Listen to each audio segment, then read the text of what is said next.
Look, we've all been there, right? Those high-stakes moments at work, an angry client, a deadline that just flew by, a conflict brewing inside the team. How you handle those moments, well, it can make or break a relationship.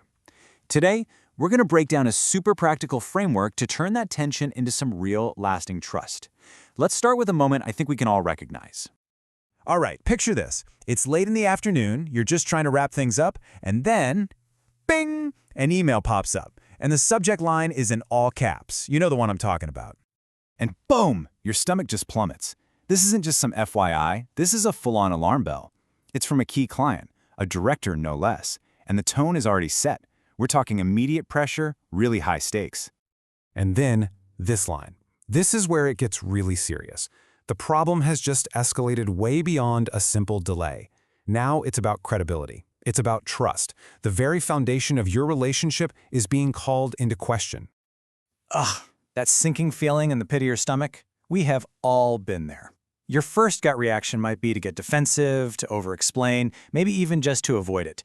But what you do next is absolutely critical. So, what is the right move? The second you read that email, a clock starts ticking. And what you do in the next 24 hours? Man, it's a make-or-break moment. It's your chance to either pour gasoline on the fire or start building a bridge to an even stronger partnership. If you panic, if you get defensive, you could literally shatter that trust for good. But a calm, structured, and empathetic approach, that can actually make the relationship stronger, proving you're the kind of partner they can count on, especially when things go wrong.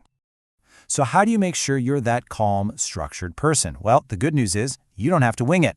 There's actually a framework for this, a clear, step-by-step guide to get you through the storm. So here it is, the 5 steps. It all starts with number 1, listen and understand. Then, from there, you acknowledge and empathize. Only after that do you move on to presenting the facts. With that solid ground beneath you, you define a recovery plan. And finally, you keep everyone informed. You see the flow, right? It's a very deliberate move from emotion to action.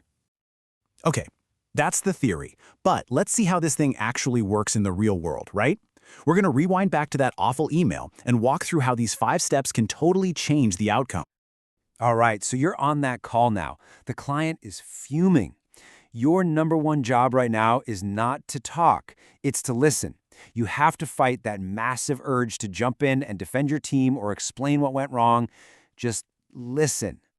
The magic move here is just one question. Can you help me understand the impact? See what that does? It totally flips the script. You're not the bad guy anymore. You're on their team, trying to solve their problem. The goal is to understand their world before you even think about explaining yours.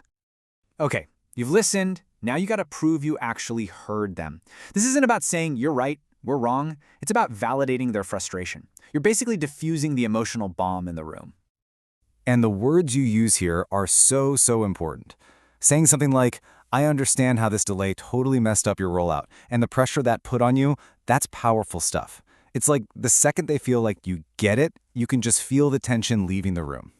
Okay, the temperature in the room is way down. Now it's time to pivot. This is where you gently guide the conversation away from feelings and towards cold, hard facts.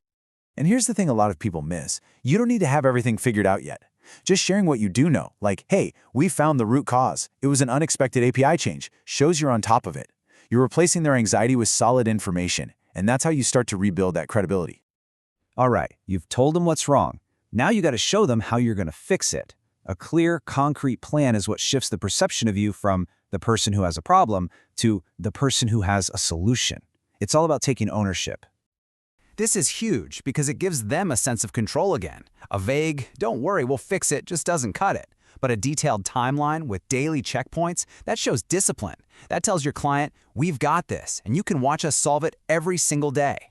And finally, step 5. This is all about closing the loop. But it's more than just sending a few update emails. It's a really delicate balancing act. You've got to manage how the client sees things, while at the same time protecting your own team. So on the outside, you're sending these clean, factual updates that keep up that transparency. But on the inside, your job is completely different. It's to shield your team from the blame game, recognize how hard they're working, and keep morale high. Because a stressed out, demoralized team isn't going to solve anything. So we just walked through that one gnarly crisis, right? But the real magic of this whole framework is just how versatile it is. This isn't a one-trick pony for delivery delays. Seriously, think about it. The core idea is here, listening before you talk, trying to see it from their side, sticking to the facts, and then making a clear plan. That works for pretty much any tough conversation you can think of. And this right here just shows you how flexible this whole thing is.